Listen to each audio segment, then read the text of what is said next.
ఏం తీసుకున్నావు? ఎక్కడి నుంచి చెప్పు. నానమ్మ ఏమంటుంది? దేవుని దగ్గర పెట్టేవి ఎవరు చెప్తారు తీసుకోమని?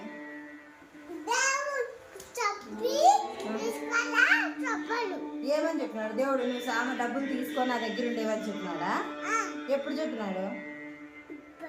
ఏమని?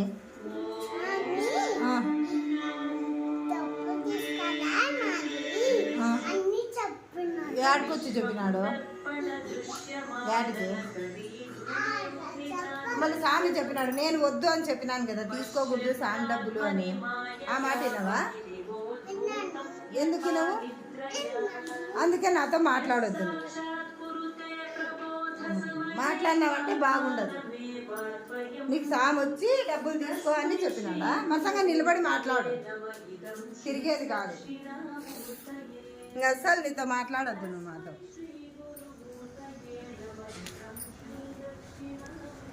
ఎందుకు వీడియో తీసావు? మనకి అసలు ఏం చెయ్యొద్దు, మాట్లాడొద్దు అంత. అట్లా చేసినావా కశ్యప్? స్వామి తీసుకున్నావా? ఎవరితో మాట్లాడద్దు. వద్దు కదా, ఇచ్చేసే స్వామి డబ్బులు స్వామికి. అట్లా తీసుకోకూడదు నాన్న. నీకేమన్నా కొనియడం లేదా? కొనిస్తా అన్నారు కదా అన్నీ. ఇంకెందుకు నీకు డబ్బులు? డబ్బులతో ఏం పని నీకు? పో లోపలికి కాకపోతే యాడికన్నా పో, మాట్లాడొద్దు మాతో. కర్తవ్యం దైవమానికం ఉత్తిష్టోత్తిష్ట గోవింద